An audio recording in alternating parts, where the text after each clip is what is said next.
अब देखो हम लोग 11.2 का एक ही क्वेश्चंस करेंगे और बहुत इंपॉर्टेंट है, और एक विविध का क्वेश्चंस कर लेंगे, लेक्चर हो रहा है खत्म। वैसे भी सेम सवाल रिपीट हो रहे हैं 11.2 में, जितने आप लोग देखोगे सेम टू सेम मैंने एग्जाम्पल में करवा दी। क्वेश्चंस बहुत अच्छा क्वेश्चन है 10वां। पी का मान ज्ञात कीजिए। कौन सा क्वेश्चन है? पी का मान ज्ञात कीजिए ताकि रेखाएं परस्पर लंब हो।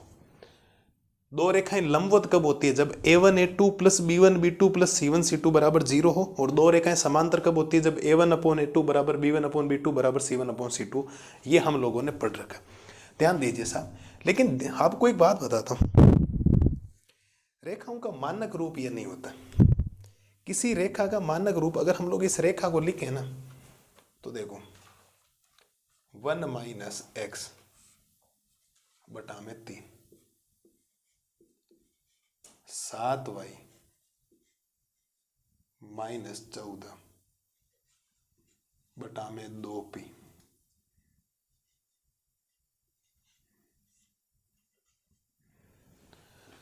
इस रेखा को मानक रूप में बदलना। मानक रूप होता है क्या? मैं आपको एक बात बताता हूं।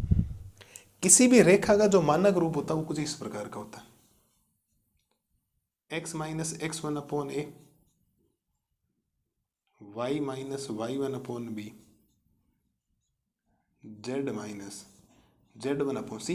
ये चीज जो है ना, ये देखो, ये जो x है वो पहले होना चाहिए, फिर y पहले होना चाहिए, फिर z पहले होना चाहिए। हाँ, यहाँ ऊपर माइनस का चिन्ह है तो ठीक है, प्लस का तो कोई दिक्कत नहीं। लेकिन अगर x प्लस का माइनस का नहीं है तो आप लिखोगे, इसको हम लोग देंगे रेखा नंबर 1। आप लिखोगे रेखा 1 को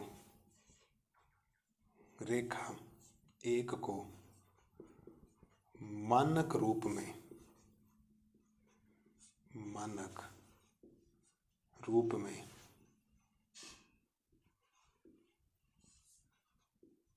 बदलने पर, क्योंकि ये इसके दिक् अनुपात होंगे, ए बी सी दिक् अनुपात तो चाहिए। पहले रेखा में a1 b1 c1 आ जाएगा, दूसरी में a2 b2 c2 आ जाएगा। ठीक है, मानक रूप में बदलेंगे तो यहां से माइनस कॉमन लेना पड़ेगा। तो यहां ऊपर जब माइनस कॉमन लोगे तो ये बन जाएगा x माइनस 1 बटा में 3। यहां y को सिंगल करना है तो 7 कॉमन ले लो, 7 कॉमन लेते ही y माइनस का 2 बटा में 2p। ये बेचारा सिंपल है, अपने पहले से मानक रूप में ही है, z माइनस 3 बटा में 2। थोड़ा सिस्टमेटिक तरीके से लिखेंगे तो x माइनस 1, ये माइनस यहाँ नीचे लगा दो तो माइनस का 3, ऊपर y माइनस 2 रखना है तो इसको 2p बटा 7, क्योंकि 7 वापस ऊपर जाएगा तो ऊपर बन जाएगा बटा में 2। ये हमारे पास नीचे इसके दिक् अनुपात आ गए। आप लिखोगे चूंकि दिक् अनुपात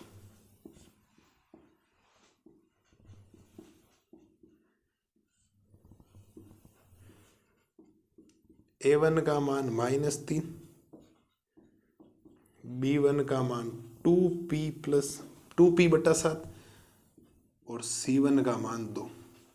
ऐसे काम करना पड़ेगा, ऐसे बदलना पड़ेगा। एक्स वाई जेड को सिंगल बनाना, जो भी चीज़ है गुणा वाली भाग में भेजी जाएगी, करना पड़ेगा आपको। ठीक है, ये आपके पास हो गया। ये तो रेखा पहली थी, अब रेखा दूसरी और लिखते हैं। ठीक है, रेखा दूसरी कौन है सब? रेखा दूसरी है 7 माइनस का 7x बटा में 3p, बिल्कुल सा, बराबर y माइनस 5 बटा में 1 बराबर 6 माइनस जेड बटा में 5। रेखा नंबर 2। ये रेखा नंबर कौन सी आ जाएगी? 2 आ जाएगी। इसको भी बदलते हैं, ये भी सही फॉर्मेट में नहीं है ना, क्योंकि आगे पीछे हो रखी है तो आगे पीछे को सही करना पड़ेगा आपको। ठीक है, ये हो गया सब। अब वही बात, रेखा 1 को, रेखा 2 को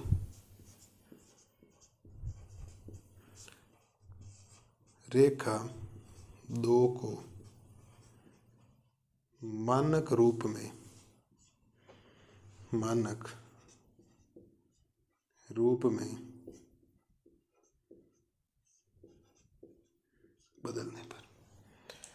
बदलने की कोशिश करते हैं, क्योंकि x प्लस होना चाहिए इसमें। देखो x प्लस भी होना चाहिए सिंगल, तो माइनस का 7 कॉमन लेना पड़ेगा।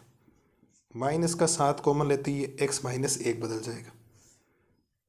बटा में 3p, आगे वाला ठीक चल रहा है कोई समस्या नहीं, y माइनस 5 बटा में 1, इसमें माइनस कॉमन ले लो तो z माइनस 6 बटा में कितना आ जाएगा, 5 आ जाएगा।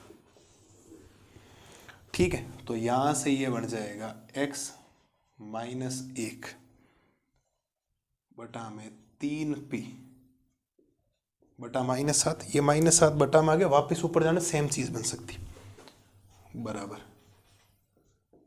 y माइनस 5 बटा में 1 z माइनस 6 बटा में माइनस 5, ये माइनस नीचे लगा दी, इस रेखा के दिक् अनुपात और आगे।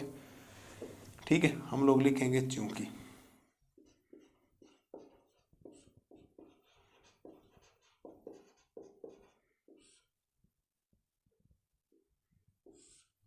चूंकि दिक् अनुपात यहां से आएगा a2 का मान माइनस का 3p बटा 7 कोमा b2 का मान कितना 1, c2 का मान कितना माइनस 5। ये यहां तक आपको क्या करना, अगर रेखा को फॉर्मेट में बदलना पड़ेगा। ये कुछ इस प्रकार से x माइनस 1 और ये x माइनस x1 करके ऐसे कुछ भी कॉमन लेना है, बटा में भेजिए, काम आपको करना पड़ेगा। अब सर दे रखी है दोनों रेखाएं क्या समांतर है, तो हम लोग लिखेंगे चूंकि दोनों रेखाएं लंबवत हो तो, और दोनों रेखाएं लंबवत होने की एक ही शर्त है, a1 a2 b1 b2 c1 c2 बराबर 0। ये शर्त है, आपको नोट्स में लिखवा रखी। a1 का मान आपके पास ये रहा माइनस का 3 गुणा a2 का मान है माइनस का 3p, अब तो केवल और केवल गुणा भाग है। ठीक है, प्लस b1 का मान है 2p बटा 7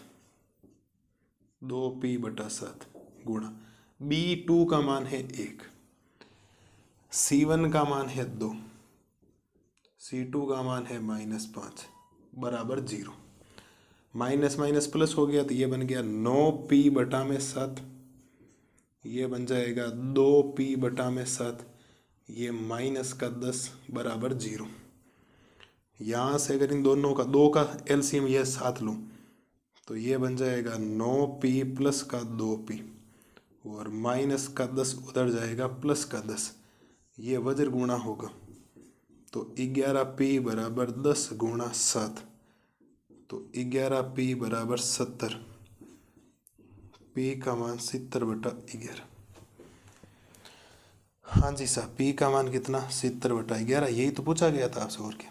अब विविध का एक तीसरा सवाल करवाना सेम टू सेम ऐसा ही, उसको भी मानक रूप में बदलो, काम आपका हो जाएगा, कोई समस्या आपको आएगी नहीं।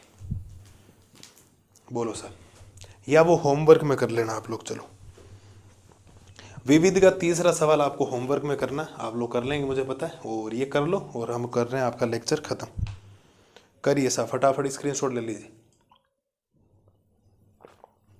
ठीक है, तो बढ़िया तरीके से सेम टू सेम ऐसा सवाल जब भी आए, और ऐसा सवाल आता है यूपी बोर्ड राजस्थान बोर्ड के अंदर, अक्सर यूपी बोर्ड में 8 नंबर का सवाल, 5 नंबर का, और राजस्थान बोर्ड में 4 नंबर का सवाल आएगा इस प्रकार का। रेखा जो भी 2 रेखाएं दे रखी होगी, लंबवत देता है, p का मान k का मान वो अपनी मन मर्जी से कुछ भी पूछ सकता है, उसके अकॉर्डिंग आपको क्या करना है, काम करना है। ये लो साहब, हमने त्रिविमीय ज्यामिति खत्म कर दिया। इसके